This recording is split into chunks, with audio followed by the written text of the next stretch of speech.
मैदान महशर होगा, ये हक वाले दामन पकड़ के खड़े होंगे। मौला हमारा हक नहीं दिया था इसने, मौला हम कमजोर थे, ये दबंग था, या अल्लाह इसके पैसे में भी ताकत थी, इसकी बात में भी ताकत थी दुनिया में।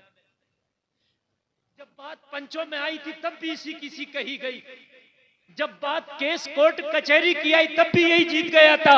हम तो कमजोर थे, लेकिन मेरा मौला तू तो कमजोर नहीं है ना। ए मेरे रब तू तो कमजोर नहीं है ना। तू तो अलैहिस्सलाहु बि अहकमिल हाकिमीन है। रब हमारा हक दिला। रब वो है पाई पाई का हक दिलाएगा। आज दुनिया में कहता है दबंगई दिखा के, आज दुनिया में बदमाशी दिखा के कहता है और तुझसे लिया जा तो ले लेना।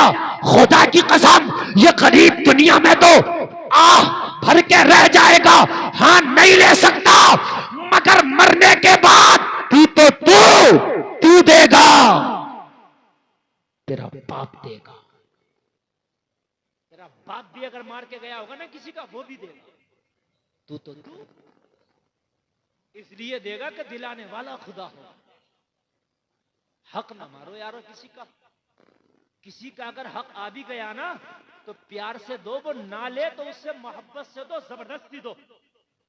अगर ऐसे ना ले तो जबरदस्ती दो। भाई तेरा हक है, ये तुझे लेना है। क़यामत का दिन होगा, अल्लाह फरमाएगा फरिश्तों जरा देखो ये किस किस का लेके आया। वो सब तो खड़े हैं ना, कितना लेके आया। अच्छा पूरा बैलेंस, वो शीट बैलेंस उन्होंने फरिश्तों ने तैयार कर रखी होती है। 2 फरिश्ते अल्लाह ने पहले ही मुकर्रर कर दिए हैं कांधे पे, जरा पूरा तैयार तो करो इनका रजिस्टर, कितना करके आया घपला, किसका मार के आया, किसके लेके आया। तो पूरी चार्जशीट यहाँ तैयार हो गई है और मैदान महशर में बस पेश की जाएगी। तैयार तो यहाँ हो रही है, ये तो तैयार हो रही है, तो वहां नहीं होगी तैयार। आपका जो वहां हो ना, सिर्फ हो गई वहां, सिर्फ पेश करना, बिल पेश किया जाएगा। मौला ये इतना अल्लाह फरमाएगा अब इनका दिलाओ फरिश्तों तो ये जमीन किसी की मार के गया तो वहां जमीन तो लेके नहीं जाएगा, पैसा मार के गया तो पैसा तो लेके नहीं जाएगा, फिर क्या देना है। इसकी जो नेकियां होंगी, जो नमाजें पढ़ी होंगी, हज किया होगा, कुरान पढ़ा के होगा, तिलावत की होगी, सदका किया होगा, रोजा रखा होगा, कयाम होगा, रुकू होगा, सजदा होगा, इसके जितने भी आमाले सालिहा होंगे, जिनका हक मारा था उनको वो नेकियां दे दी जाएंगी। ये हक दिलाया। और इस जलसे में बैठने वालों, अगर तुम्हारा हक किसी ने मार लिया और उसने नहीं दिया है तो ज्यादा गमगीन ना होना, वो मिलेगा जरूर, लेकिन ऐसी जगह मिलेगा जहां तुम्हें ज्यादा जरूरत होगी। महशर में जरूरत यहां से ज्यादा होगी। यहां इतनी जरूरत नहीं है मेरे भाई जितनी वहां होगी। यहाँ की तो 50, 60, 70, 80 साल जिंदगी यार गुजरी जाएगी, लेकिन खुदा की कसम वहां तो जिंदगी का कोई लिमिट और सीमा ही नहीं, तो वहां बड़ी जरूरत, वहां मिलेगा। फरिश्ते अर्ज करेंगे मौला जितनी नेकियां थी सब दे दी, कर्जा अब भी रह गया। बहुत से है ना बड़े बड़े अक्लमंद बनते हैं, बहुत ज्यादा अक्लमंद, और लोगों को बेवकूफ बनाते हैं, लोगों से ऐंठते हैं, लोगों से लेते हैं, बेवकूफ बनाकर यहां ले लिया। लेकिन अल्लाह को थोड़ी ना बेवकूफ बना सकता है, वहां देना पड़ेगा। अल्लाह की बारगाह में अर्ज करेंगे मौला नेकियां सब खत्म हो गई, बांट दी, मगर कर्जा अब भी रह गया, अब क्या करें। अल्लाह फरमाएगा कि जिन जिन का कर्जा है अब उनके गुनाह इसके कांधों पे डाल दो। जिन जिन का कर्जा था उनके गुनाह इसके काहे पे डाल दो, जोर से बोलो, कांधे पे डाल दो। तो यहां से जो नेकियां लेके गया वो तो दे दी उनको जिनका लिया था, लेकिन उनके गुनाह भी आ गए, उनके गुनाह भी आ गए। ये जो हम चुगली करते हैं ना, गीबत जो करते हैं दूसरे की पीठ पीछे, ये भी कर्ज वाला गुनाह है। मरने के बाद ये चुगली का भी बदला मैदान महशर में इसे देना पड़ेगा। ये भी बड़ा खतरनाक मसला मेरे भाइयों, और गुनाहे कबीरा है चुगली। इसे हम हल्का समझते हैं, हल्का नहीं। नबी फरमाते मरे हुए भाई के गोश्त खाने की तरह है चुगली करना। और चुगली करने वाला कितने भी सजदे कर ले, तौबा कर ले, गिड़गिड़ा ले, चुगली का गुनाह माफ नहीं होगा तब तक कि उससे माफ ना करा ले जिसकी चुगली की है। अब किस किस की चुगली की है याद भी नहीं होगा, तो क्यों ना कि हम चुगली करना ही छोड़ दें। अरे मेरे भाइयों, याद भी नहीं होगा ना हमें, तो क्यों नहीं कि हम चुगली करना ही छोड़ दें। बात है कि नहीं? मेरी बात समझ में आ रही है कि नहीं आ रही है? बड़ा गुनाह है, गुनाह कबीरा है चुगली, छोटा गुनाह नहीं है। और ये हुकूकुल इबाद है, दूसरे का हक है। जिसको बुरा कह रहे हो ये उसका हक है। अब मैदान महशर में वो तुमसे राजी होगा तो तुम्हारी नेकियां ले लेगा। बड़ा सख्त मसला है चुगली का। हुकूक को समझो। कहते हैं हम भाई इन पढ़े लिखे से तो हम ही अच्छे। तुम अच्छे कहां से हो? तुम्हें कैसे पता कि तुम अच्छे हो? सर्दी में इस्तंजा कैसे होगा तुम्हें नहीं पता, गर्मी में इस्तंजा कैसे होगा तुम्हें नहीं पता, तुम्हें सिर्फ पाकी नापाकी का नहीं पता, तुम कहते हो हम अच्छे हैं। कैसे अच्छे हैं? अगर तुम्हें पाकी नापाकी का नहीं पता तो तुम नापाक रहोगे, पाक भी नहीं हो सकते, अच्छे कैसे हो? खाली जबान से तो यजीद भी कहता था हम अच्छे हैं, फिरौन भी कहता था हम अच्छे हैं, शद्दाद भी कहता था हम अच्छे हैं, मगर अच्छे वो हैं जिसे अल्लाह कहता है कि ये अच्छे हैं।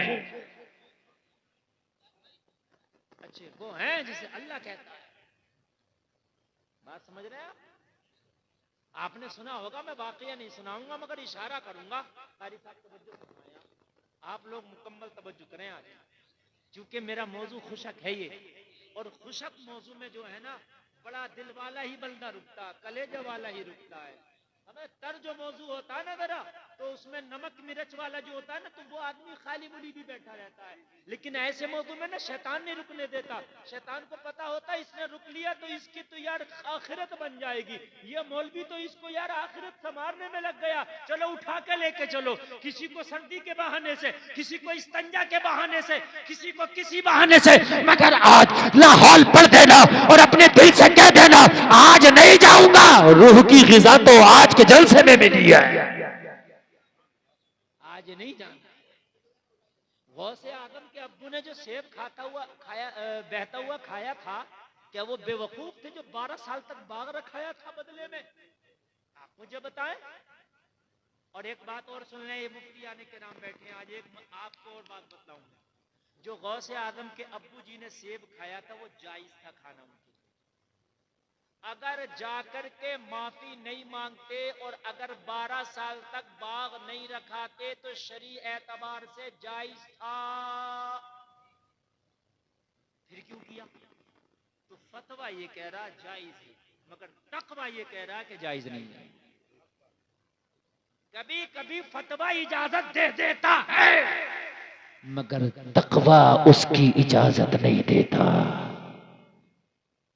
जैसे फतवा ये है, आप खाना खा रहे हो कहीं जंगल में और आपके पास में पानी नहीं है, आपने खाना खाया, लुकमा अटक गया आपके मुंह में, अब मर जाओगे आप। अब किसी के पास शराब है, तो इतनी शराब पीना जायज है फतवे की रोशनी में जितने से वो लुकमा नीचे चला जाए। बात समझ में आ रही कि नहीं? क्यों पानी है नहीं आपके पास। लेकिन तकवा अब भी यही कह रहा है कि इसे हाथ ना लगा तो बेहतर है, क्योंकि वो सेब मिल्कियत से खारिज हो चुका था। मेरा साबुन है, मैंने लगाया, घिसते घिसते उसकी किरच रह गई, फिर क्या करते हैं उसको फेंक देते हैं, तो वो मिल्कियत से हमने खारिज कर दिया। अब अगर किसी ने उठा के उस किरच को इस्तेमाल कर लिया तो उसके लिए जायज है, वो मिल्कियत से खारिज कर दिया था हमने। मैंने चना लाया, चना फटका, अब उस फटकन में छिलकों में 2-4 चना चला गया, चला ही जाता। अब वो मैंने छिल के बाहर फेंक दिए, किसी ने बीन के वो चना खा लिया, जायज है, इसलिए कि मैंने मिल्कियत से छिलकों के साथ खारिज कर दिया था। बात समझ में आ रही है? मैंने आपसे भूसा खरीदा, लेकिन कोई ऐसा भूसा नहीं जिसमें कि थोड़ा बहुत गेहूं ना हो। मैंने रकम दी है भूसा की, गेहूं की नहीं दी, लेकिन जो गेहूं है वो जायज है, इसलिए कि उसने, मालिक ने उस गेहूं को पहले ही मिल्कियत से खारिज कर दिया था। उसे पता है भूसे में जो भी है वो भूसा के साथ है। जो बाग से सेब गिर के आया था, वो बाग के जो दरख्त थे उसकी शाखें दरिया में थी। उन्हें पता था जो गिरेगा दरिया में वो मेरा है ही नहीं, चला ही जाएगा। मिलना ना फिर मिलना। यार एक बात बताओ, दरिया में सेब गिरा, सुबह को उठ के देखेंगे तो वहीं रुका रहेगा? वो तो यार 10 किलोमीटर आगे पहुंचा होगा, तो वो तो उनको मिलना नहीं है। हाँ, जो जमीन पे गिर गया बाग की, वो उनका है, वो वहीं रहेगा। बात समझ में आ गई? लेकिन ये तकवा है, नहीं नहीं मैंने सेब खा लिया है, माफी करा के मानूंगा। वो जलसा में आने वाला एक हम है। कहीं बगैर दावत के हम खाना भी खा लिया करते हैं। क्या बात, खा लेते जी जाते। कैसे जायज हो जाएगा मुझे बताया। मंजर इस्लाम से एक फतवा निकला। हुजूर अल्लामा आकिल साहब किबला मेरे उस्ताद मोहतरम और दीगर मुफ्तियान किराम ने कहा, जो अफ्तारी जाती है मस्जिद में रोजादारों के लिए, बगैर रोजादार उसको नहीं खाते, इसलिए कि वो रोजादार के लिए गई है।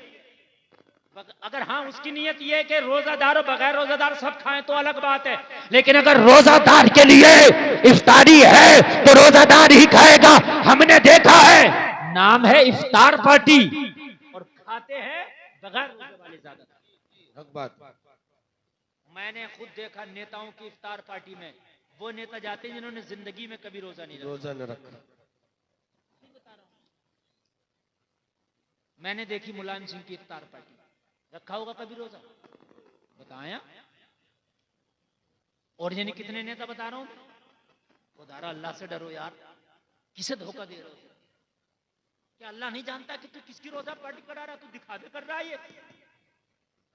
अरे अल्लाह से क्या खौफ बिल्कुल खत्म हो गया? कान खोल करके सुनो, जिस पे तेरा हक नहीं है वो एक लुकमा भी अपने हलक से नीचे ना उतरने दे जिस पर तेरा हक नहीं है। सुभान। कान खोल करके सुने आप। साबिर अलाउद्दीन कलियरी ने 12 साल तक नहीं खाया। बेशक। कितने साल? कलियर भी खूब जाते हो, साबिर भी खूब करते हो, लेकिन अगर अपने गांव से निकलोगे आदलपुर से, कहीं ईख नजर आ गई तो गन्ना भी तोड़ लेते हो बगैर इजाजत के। जी जी। और तोड़ के खा के और फिर सोचते हो कि यार ये तो खाने की चीज थी, पीने की चीज थी। अल्लाह की कसम, खाने की हो, पीने की हो, ओढ़ने की हो, बिछाने की हो, किसी का भी माल हो, बगैर इजाजत तूने लिया है तो हराम है, हराम। बेशक बेशक। बात समझे आप?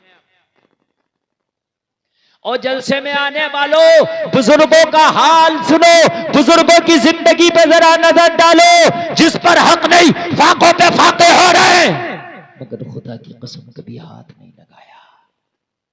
बेशक। कभी नहीं लगाया। हमारे यहाँ तो ये होता है कि अगर शादी होती है ना तो इन्हें कितने लोग बगैर दावत के ही चले जाते हैं, खा ले।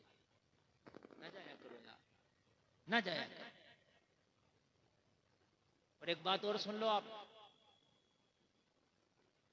अगर कोई ये कहे ना यार मेरी दावत है मेरे साथ चल, मैं हूं तो कहना तेरी दावत है मेरी नहीं है। सही बात, हक बात। तेरी है मेरी नहीं है। यार तू तो मेरा दोस्त है, मैं हूं ना। हाँ तू है मेरा दोस्त है, लेकिन जब तूने मुझसे दोस्ती की थी और मैंने तुझसे दोस्ती की थी तो खाने की जिम्मेदारी शादी वाले ने थोड़ी ली थी। सही बात। दोस्ती मेरी है, दोस्ती तेरी है। इस गरीब ने थोड़ी ना जिम्मेदारी ली थी कि दोस्ती तुम करो, खाना मैं खिलाऊंगा। मैं अपने पैसे से खिला सकता हूं, लेकिन अपने कार्ड पर तुझको खाना खिलाना गारतगरी कराना है। ना जाओ ना।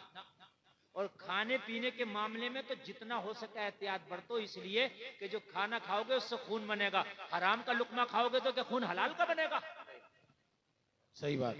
भाई जरा बात बताएं मुझे, जब लुकमा हराम का खाएंगे तो खून भी तो हराम का ही हुआ ना जी। वो जो हराम का खून नसों में दौड़ रहा है वो मस्जिद में क्यों रुकने देगा? सही बात। अरे भाई वो कुरान की तिलावत में क्यों मजा लेने देगा? वो अच्छे कामों में तुझे क्यों जाने देगा? वो तो डांस पार्टियों में लेके जाएगा, बुरे कामों में लेके जाएगा, हराम कामों में लेके जाएगा, गलत तरीकों पे तुझे चलाएगा। क्यों? जैसा खून होता है वही रहता है, बदबू का कीड़ा खुशबू में मर जाता है, खुशबू का कीड़ा बदबू में मर जाता है। मेरे अजीजों, और हमारे मुआशरे को तो अल्लाह ताला सुधार दे तो बड़ा अच्छी बात है। हमने तो खाने की बात, खाने को तो हमने इतना सरकारी कर दिया, शायद मैं ये समझता हूं जितना इस कौम मुस्लिम ने खाने को सरकारी कर दिया ना, इतना तो शायद सरकार ने भी खाना सरकारी न किया। हम तो जिंदा हैं तब खाना, अगर तेरा हिसाब है या नहीं है खाना चाहिए। अच्छा मर गए तब भी खाना चाहिए। आप चाहे कर्जा लेके, चाहे उधार लेके, चाहे जमीन बेचो, चाहे घर बेचो, हमें खाना चाहिए। खाना खिलाना सवाब है, लेकिन यार किसी को कर्जे में डाल के तो सवाब नहीं है ना। किसी यतीम को उसके कांधों पे कर्जे का बोझ रख के तो सवाब नहीं है ना। मैंने देखा है कि जनाजे की चारपाई जिस दिन उठती है उस दिन 50,000 का खाना उठ जाता है। जिस दिन जनाजे की चारपाई उठी उस दिन 50,000 का खाना। और खाने वाला कोई रामातार नहीं होता है, ना ओम प्रकाश होता है। खाने वाले सब यही अब्दुल्ला, अब्दुल गफ्फार, अब्दुल सत्तार, ये सब यही होते हैं जिन्होंने कलमा पढ़ लिया होता है। जलसे में आने वालों जरा मुझे आप बताओ कि जिसके घर से जनाजा उठा है, आप जरा अपने सीने पे हाथ रखो, उसका बाप बीमार था, बच्चों ने कर्जा ले ले करके अपने बाप की इलाज कराया। बाप बीमार है, बच्चा कर्जा ले लेके उसका इलाज कराता है। लेकिन एक दिन ऐसा भी आया कि बाप की सांसें टूट गई, बाप की जिंदगी का इख्तिताम हो गया। लेकिन यतीम बच्चों को जो बाप छोड़ के गया है, बच्चों के कांधों पे वो कर्जे का बोझ छोड़ के गया है। ये लोगों जरा अपने सीने पे हाथ रख के फैसला करना, गरीब है, बाप इंतकाल कर गया, बच्चों पे दागे यतीमी लग गया। बाप अपनी जिंदगी में ही बच्चों को कर्जमंद छोड़ के गया था, लेकिन बाप मरा है तो बच्चा कर्जे में है। बाप मरा है, कारोबार को ताला लगा है। बाप मरा है, कारोबार बंद हो गया। बाप मरा है, कर्जा छोड़ के गया है। अब मुझे बताओ, इस बाप के मरने के बाद अगर हम 40 में तक लाख 2 लाख का खाना खा जाए तो ये यतीम बच्चा और कर्जे में चला जाएगा। अरे ये कहां से बच्चा दुआ देगा, कहां से तुमसे रब की रहमत राजी होगी, मुझे बताओ। मैंने देखा है अगर बाप का इंतकाल हो गया कोई नहीं आता बस्ती वाला, एक गरीब यतीम तू टेंशन ना लेना, बता तेरा बाप तेरे ऊपर कितना कर्जा छोड़ के गया है। तेरे ऊपर अगर 2 लाख का भी कर्जा है तो अभी अदलपुर के लोग मरे नहीं है, अदलपुर के लोग जिंदा है। 1000-1000, 2-2,000, 500-500 रुपया करके हम चंदा करेंगे, और चंदा करने के बाद यतीम तुझे कर्जे में नहीं रहने देंगे। तेरा कर्जा हम जिंदा लोग उतारेंगे, हम तुझे कर्जमंद नहीं रहने देंगे। तेरे बाप का साया उठा है, लेकिन बस्ती वाले अभी मरे नहीं है, बस्ती वालों की गैरत मुर्दा नहीं हुई है। तेरा कर्जा हम उतारेंगे। अरे कितना अच्छा होता कि अगर बाप मरा है, उसकी कुछ जवान बेटियां हैं, घर जाके कहते टेंशन ना लेना, ओ बेवा तेरी जवान बेटियां हैं, तू परेशान ना होना, तू इद्दत के अंदर है, लेकिन टेंशन ना लेना। अभी अदलपुर जिंदा है, अभी नामे मुस्लिम जिंदा है, अभी कलमा पढ़ने वाला जिंदा है। तेरी इद्दत भी पूरी ना हो सकेगी। हम अपनी बस्ती वाले सारे लोग इकट्ठा करके तेरी बेटियों की शादी का इंतजाम करके छोड़ेंगे। नारे तकबीर, नारे रिसालत, मसलके आला हजरत उलमाए अहले सुन्नत, मुफ्ती गुलफाम साहिब क़िबला रामपुरी, इस्लाहे मुआशरा कॉन्फ्रेंस। नारे तकबीर।